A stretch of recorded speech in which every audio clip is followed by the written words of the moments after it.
Josiah kept a Passover to the Lord in Jerusalem, and they slaughtered the Passover lamb on the 14th day of the first month. He appointed the priests to their offices and encouraged them in the service of the house of the Lord. And he said to the Levites who taught all Israel and who were holy to the Lord, "Put the holy ark in the house that Solomon the son of David, king of Israel, built. You need not carry it on your shoulders. Now serve the Lord your God and his people Israel. Prepare yourselves according to your fathers' houses by your divisions, as prescribed in the writing of David king of Israel, and the document of Solomon his son. And stand in the holy place according to the groupings of the fathers' houses of your brothers the lay people, and according to the division of the Levites by fathers' household. And slaughter the Passover lamb, and consecrate yourselves, and prepare for your brothers to do according to the word of the Lord by Moses." Then Josiah contributed to the lay people as Passover offerings for all who were present, lambs and young goats from the flock to the number of 30,000, and 3,000 bulls. These were from the king's possessions. And his officials contributed willingly to the people, to the priests, and to the Levites. Hilkiah, Zechariah, and Jehiel, the chief officers of the house of God, gave to the priests for the Passover offerings 2,600 Passover lambs and 300 bulls. Conaniah also, and Shemaiah and Nethanel his brothers, and Hashabiah and Jeiel and Jozabad, the chiefs of the Levites, gave to the Levites for the Passover offerings 5,000 lambs and young goats and 500 bulls. When the service had been prepared for, the priests stood in their place and the Levites in their divisions according to the king's command. And they slaughtered the Passover lamb, and the priests threw the blood that they received from them while the Levites flayed the sacrifices. And they set aside the burnt offerings that they might distribute them according to the groupings of the fathers' houses of the lay people, to offer to the Lord as it is written in the book of Moses.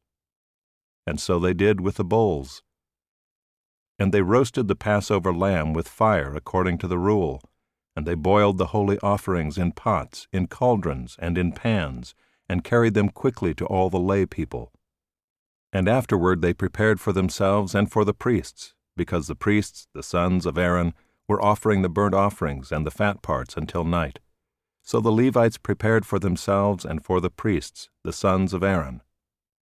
The singers, the sons of Asaph, were in their place according to the command of David, and Asaph and Heman and Jeduthun the king's seer, and the gatekeepers were at each gate.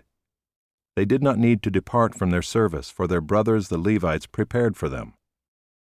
So all the service of the Lord was prepared that day to keep the Passover and to offer burnt offerings on the altar of the Lord, according to the command of King Josiah.